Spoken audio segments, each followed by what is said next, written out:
पुरुषार्थ तो करना पड़ेगा, समझ आए या ना आए। अगर लोहा पड़े रहेगा तो जंग लग लग के भी खत्म होगा, उससे अच्छा किसी को काम आके खत्म हो जाओ, किसी की सेवाओं में घिस जाओ, परमार्थ में घिस जाओ, नहीं तो भी वैसे भी जंग लग के खत्म तो होना ही है।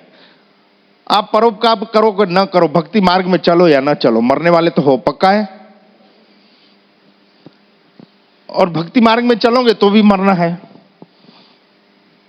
तो फिर क्यों चलें भक्ति मार्ग में? नहीं नहीं नहीं, मैं बताऊंगा आपकी वाली मैं बताऊं। तो ऐसा किसी ने कहा, एक कहानी बस, मैं 3 बार राष्ट्रपति अवार्ड लेने वाले को बोलता हूं, भाई थोड़ा रुको, ईश्वर है ना।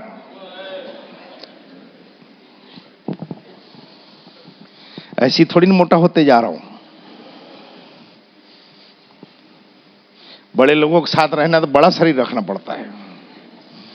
अब क्या करूं, दुबला नहीं हो रहा हूं तो बोलना पड़ता है। और डॉक्टर साहब को जब से देखा वो वैसी की वैसी है। वो गुट्टी का नाम भी मेरे को नहीं बताते, चीर यौवन वाली कौन सी है। 74 में देखा था तभी वैसी दिखते थे, अभी वैसी दिखते हैं। बड़े लोगों के साथ रहना हो तो भाई ये तो मन को मनाना पड़ता है। आपको क्या बताऊं यार, क्विंटलों का मामला हो गया। अब तो खाते पीते घर के हैं। अपन कहां थे? हाँ, कि जब मरना ही है तो साले को ऐसी करो, रंडीबाजी, दारूबाजी, पत्ते और इसकी टोपी पहनाओ, उसका हक छीन लो, उसको परेशान कर लो, उसको दबा लो, उसको प्रपंच कर लो। क्या करना है? मरना तो है। भक्ति वाले को भी मरना है। तो एक बार माड़ी ने कहा था ये बात कि मरना है, ये बात तो सही है, लेकिन शेर के जबड़े में अगर कोई आ जाए तो क्या हाल हो, क्या हालत होगी? शेर अपने जबड़े से अगर किसी को पकड़ ले तो क्या हाल हो, मर जाएगा। और यही शेर जब अपने बच्चे को मुंह से पकड़ के कहीं ले जाता है तो कोई गाँव होता है। यही फर्क है भक्ति मार्ग का और तर्क मार्ग का। मृत्यु तो आएगी, लेकिन वो हमको उच्च योनि में लेके जाएगी, हमारी आत्मा को वो ऊर्ध्वगति की ओर ले जाएगी। मृत्यु तो आएगी, वो पंजा तो पकड़ेगा ही, लेकिन मानव बन के आया हूं, दानव बन के मरना नहीं। आप भक्ति करो या ना, सत्कर्म करो या ना, परोपकार करो या ना, मृत्यु का पंजा तो आएगा, लेकिन मृत्यु के बाद आपको ऊर्ध्वगति की तरफ ले जा रहा है कि अधोगति की ओर, यह आपका व्यवहार नक्की करता है। डॉक्टर साहब एक कहानी बताने वाले थे। बैठे बैठे बताओ, बच्चे बैठे बताओ। आज के इस सत्संग के थीम पर एक कहानी मुझे अचानक याद आई। भरी ठंड, हिमालय में हमारे सैनिक लोग -10, -20 तक जाकर हमारी रक्षा कर रहे हैं। वहां एक कमांड को सौंपा गया कि आपको हिमालय की उस चोटी पर जाकर रक्षा पंक्ति में खड़े होना है। तो इतनी ठंड की हाथ सीधे ना हो, लेकिन ऑर्डर था मेजर का कि चलना है सो चलना है। तो सारा प्लाटून मेजर के साथ गया। इतनी ठंड थी कि जबान न खुले। तो अचानक मेजर साहब ने कहा, यार कहीं इन लोगों को चाय मिल जाती हमारे सिपाहियों को तो कुछ गर्मी, कुछ एनर्जी, कुछ ताकत आ जाती वहां तक पहुंचने की। लेकिन आसपास कुछ भी नहीं था। तो दूर कहीं एक टूटी हुई झोपड़ी नुमा जगह थी जहां लिखा था यहां चाय मिलती है, लेकिन वहां ताला बंद था, कोई था भी नहीं। और चाय की तलब ठंडी जोरों से। मेजर साहब से आज्ञा मांगी, साहब इसको ताला तोड़ दें, कुछ तो मिलेगा। ताला तोड़ दिया गया तो उसमें चाय का सारा सामान था। चाय बनाई गई, सबको पिलाई गई, एनर्जी आई और सब फिर चले गए। 3 महीने तक वहां उस जगह पर रहे, फिर उनकी पोस्टिंग वापस वो टीम जब आ रही थी तो वो झोपड़ी वैसी की वैसी खुली मिली और उसमें एक बुजुर्ग व्यक्ति बैठा हुआ था। उसने कहा भैया चाय मिलेगी? वो इतने सारे ग्राहक एक साथ देख के बड़ा खुश हो गया कि बड़ो चलो ईश्वर की कृपा है, चाय मिल गई। सबने चाय पी। चाय पीते पीते मेजर साहब ने पूछा कि बाबा ये आप यहाँ कैसे कैसे जिंदगी गुजारते हो? उसने बहुत सारी कहानियां बताई और उसने कहा मेजर साहब कुछ भी हो ईश्वर तो है। बोले कैसे? अरे बोले साहब मेरे बच्चे को आतंकवादी लोग उठा के ले गए और खूब मार कूट के छोड़ दिए एक जगह, अधमरा सा था। उसको लेके मैं अस्पताल गया तो अस्पताल में कहा कि साहब तुमको 1000 रुपए लगेंगे। हाँ एक चीज बताना भूल गया मैं, मेजर साहब जब सबको चाय पिला चुके तो उनको लगा यार हमने इसका दरवाजा भी तोड़ दिया, इसके सारा माल जितना चाहे वो भी खा लिया, उसके बाद क्या करें? मन में बड़ी एक एम्बरासमेंट हो रही थी उनको। तो उनने 1000 रुपए का नोट चीनी के डब्बे में डाल दिया। तो वो कहानी बता रहा था वो व्यक्ति कि साहब मेरा बच्चा आतंकवादियों ने मार दिया, उसको घायल कर दिया, अस्पताल ले गया। उन्होंने कहा था 1000 रुपए का खर्च, में परेशान होकर आ रहे। मैंने कहा चलो जो सामान है उसको बेच के कुछ न कुछ हो जाएगा। तो आके देखा कि उस चीनी के डब्बे में 1000 रुपए का नोट था। मेरे बच्चे की जिंदगी बच गई, मेरा धंधा चल गया, सब कुछ हो गया। मेजर साहब सच कहता हूं ईश्वर कहीं न कहीं है। तो आज जो सत्संग का थीम है मतलब यह है कि ईश्वर सब देख रहा है, आपके पुण्य कर्म देख रहा है, आपके पुरुषार्थ देख रहा है, आपके कर्म देख रहा है, लेकिन इस बात को कोई नकार नहीं सकता कि ईश्वर है। तो इस कहानी में मेजर ने जरूर वहां किया, लेकिन वो सब उस ईश्वर की कृपा थी। और उस बुजुर्ग ने कहा मेजर साहब ईश्वर है। तो इस कहानी से सिर्फ ये बताना चाहता मैं कि हम हमारे मन में इस बात को हम धारण करके रखें कि ईश्वर है, क्योंकि मृत्यु की बात भी चल रही थी कि मृत्यु जब हो, आपके कर्म इतने अच्छे हों तब आप उच्च स्थान को प्राप्त करोगे।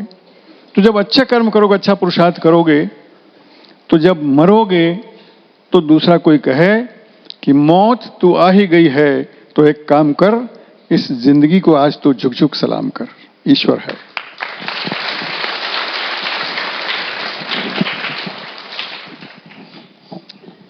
देव देते नहीं दिलवाते हैं, देव करते नहीं करवाते हैं।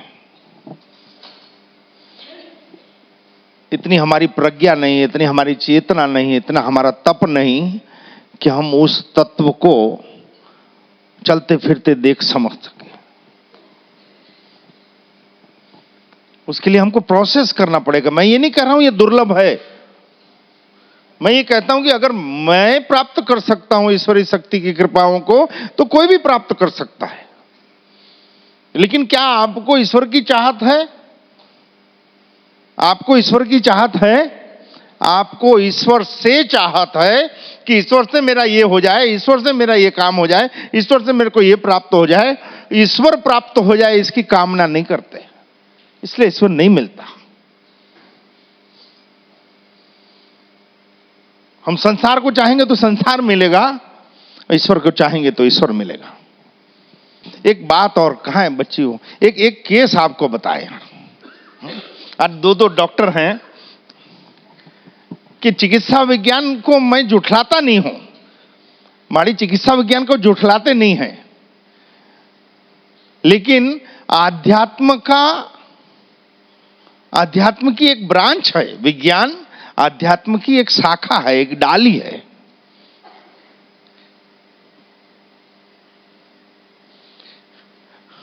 तू जाना, तेरे कौन बोल रहा है? आए बड़े।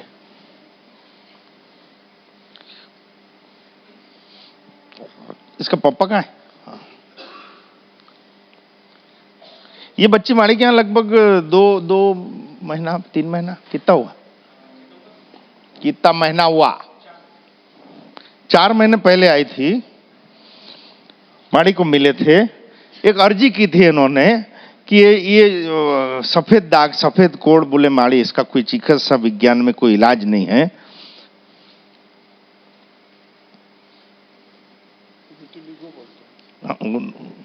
मैं इंग्लिश पढ़ा लिखा नहीं हूं, इसलिए इंग्लिश वालों के साथ रहता हूं। माड़ी ने क्या किया? जी, मतलब 4 महीने मेरे पहले आया था मणि जी, और 4 महीने के बाद जो इसको मैंने 2013 से प्रॉब्लम है, और जो इस बच्ची को हाफ आस्तीन का इसलिए कुछ पहनाते नहीं थे क्योंकि पूरा हाथ वाइट दिखता था। जी मणि जी, अभी कितना फर्क है? 85% पूरा आराम हो गया मणि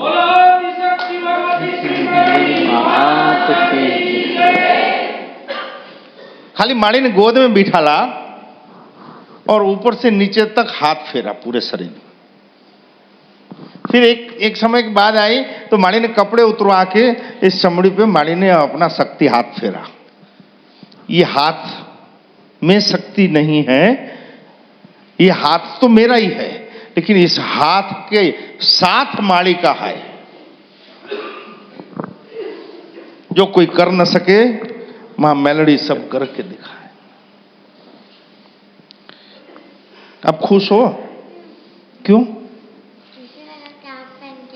हाँ, अच्छा लगा कि अब हाफ पहन के आई हूं। इसको ये दुख था कि कभी हाफ पहनने ही नहीं देते, जब देखो फूल पहनाते हैं।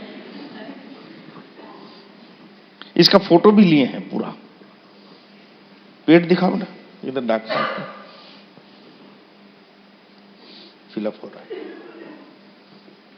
ये डॉक्टर साहब लोग ऐसी नहीं आ रहे यहां पे।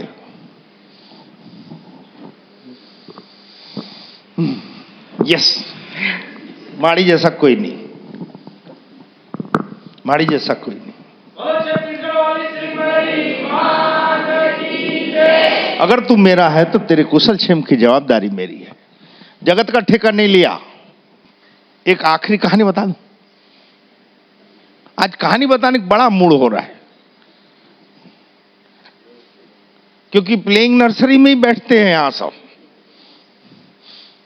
क्योंकि बाहर ज्ञान बगार बगार के आए रहते हैं दुखी होके।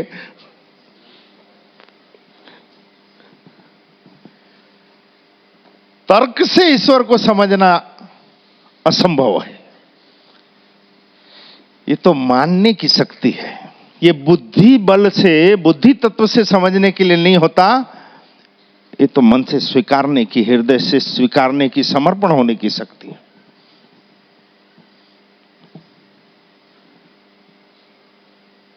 लोग बोलते हैं नहीं, तर्क में खरा उतरना चाहिए बात, और वो विधि सम्मत होना चाहिए तो हम मानते हैं। नीतिगत होना चाहिए, वो तर्क संगत होना चाहिए। लगभग शिक्षित वर्ग यही बोलता है। एक कहानी इस पे याद आई। तर्क शास्त्र के अध्यापक थे। अब तर्क शास्त्र के अध्यापक मतलब तर्क वितर्क करना हो,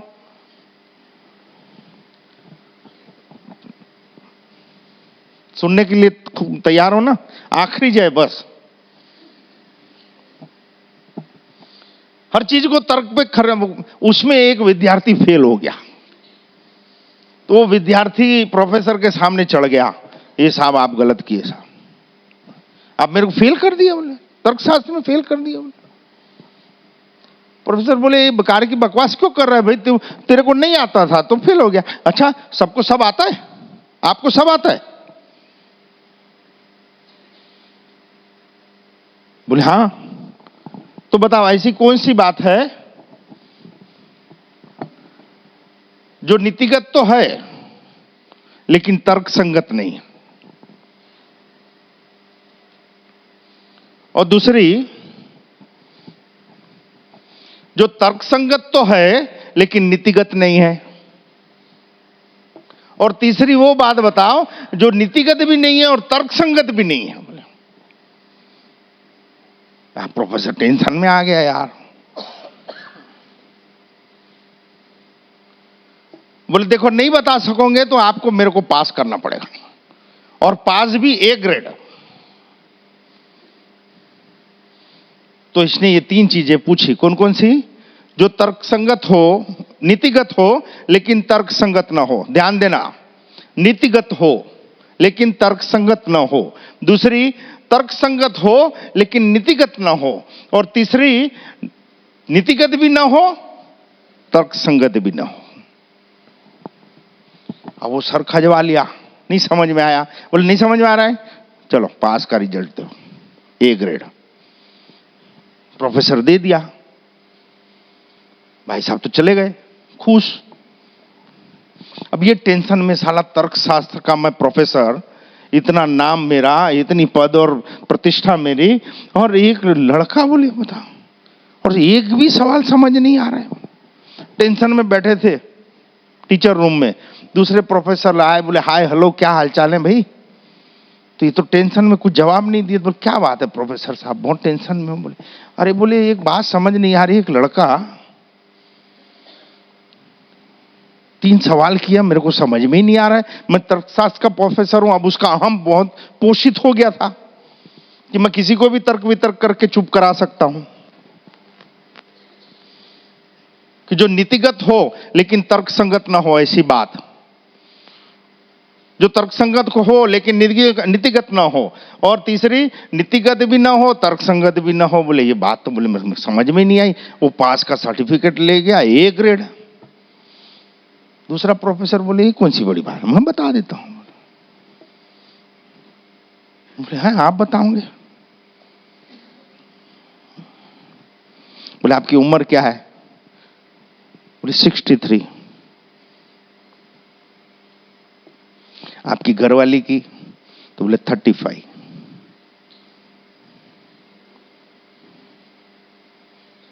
नीतिगत तो है कि आपने शादी की, 63 साल वाले ने 35 साल वाली शादी की, नीतिगत तो है, कानूनन रूप से ठीक है, विधि सम्मत है, लेकिन तर्कसंगत नहीं है। तो बोले बात तो सच है। अब 63 साल का 35 साल वाली शादी करेगा तो तर्कसंगत नहीं है, भले वो कानूनन रूप से मान्य है, सामाजिक रूप से मान्य है विवाह की है। तो बोले दूसरा, जो तर्कसंगत तो है लेकिन नीतिगत नहीं है, दूसरी बात कौन सी। तो बोले आपकी घरवाली एक 25 साल के लड़के के साथ घूमती है, उसका चक्कर है उसके साथ, वो बाइक में लेके घूमता है उसके साथ।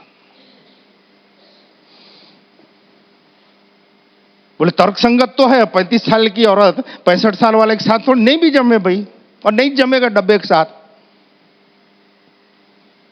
तो तर्कसंगत तो है लेकिन नीतिगत नहीं है। बोले बात तो सही है यार।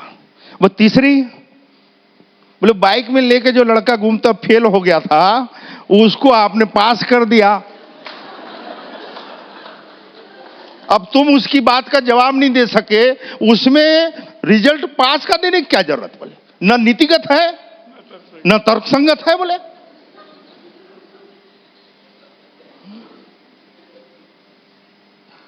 तो ये जिंदगी भी कुछ ऐसी है कि कोई तोप की नाल ऐसे न हुआ जो हमेशा सत्कर्म करता रहा हो, और कोई ऐसी जीवात्मा नहीं हुई जो पूरी जिंदगी दुष्कर्म करती रही हो। कभी हम नीति से चूक जाते हैं, कभी तर्कों से चूक जाते हैं, कभी व्यवहार से चूक जाते हैं, कभी धर्म से चूक जाते हैं। लेकिन कोशिश करना अपने आप को आध्यात्म के मार्ग पे खड़े रखने की। मैं निकल चुका हूं इस मार्ग से, इसलिए आगाह कर रहा हूं आपको। अगर सबकी हिम्मत नहीं हो सकती इसमें चलने की, तो चुपचाप पद चिन्हों पे चलते आना। कुछ ऐसी करनी कर जाओ कि खुद को संतोष हो देह छोड़ने के समय। क्या बिलबिलाहट में जिंदगी भर, आखिरी समय जब चेतना रहेगी सिर्फ कुछ समय, कुछ सेकंडों की, तब समझ में आता है कि हाय मैंने क्या किया। और जिसको नहीं समझ में आता ना कि स्वर्ग नरक हो, कभी मालिक मिलना। और जिसको ये बोलते हैं ना कि भूतड़े नहीं होते, देव नहीं होते, कभी माड़ी ने जिनको दिखाए उसको पूछो क्या हाल हुए।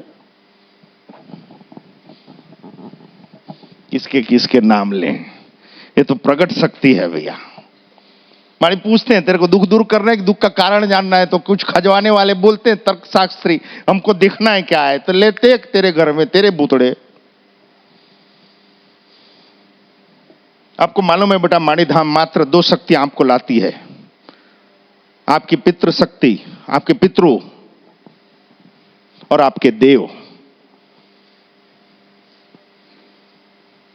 माड़ी को आपसे कोई लेना देना नहीं रहता, माड़ी को उन शक्तियों से लेना देना रहता है। यह दरबार देव और पितरों के न्याय के लिए बैठा है। ये जागती ज्योत देव और पितरों के न्याय के लिए है। वो अपने कुल को जब नहीं देख सकते भटकते हुए, तब मां मेलडी के पास लाते हैं कि देवी अब इसको लाइन अप करो। इसलिए आगाह कर रहे हैं आपको, माड़ी के पास अपने किए हुए कर्मों के अनुमोदन के लिए मत आना। माड़ी को पूछना तो उन वचनों पे खड़ा रहना, नहीं तो माड़ी क्या लेना देना, हमारे परिवार को क्या लेना देना कि आप सुखी रहो या दुखी रहो, कल मरते आज मर जाओ, हमको क्या लेना देना। लेकिन अगर माड़ी को पूछ लिया और उन वचनों पे खड़े नहीं रहे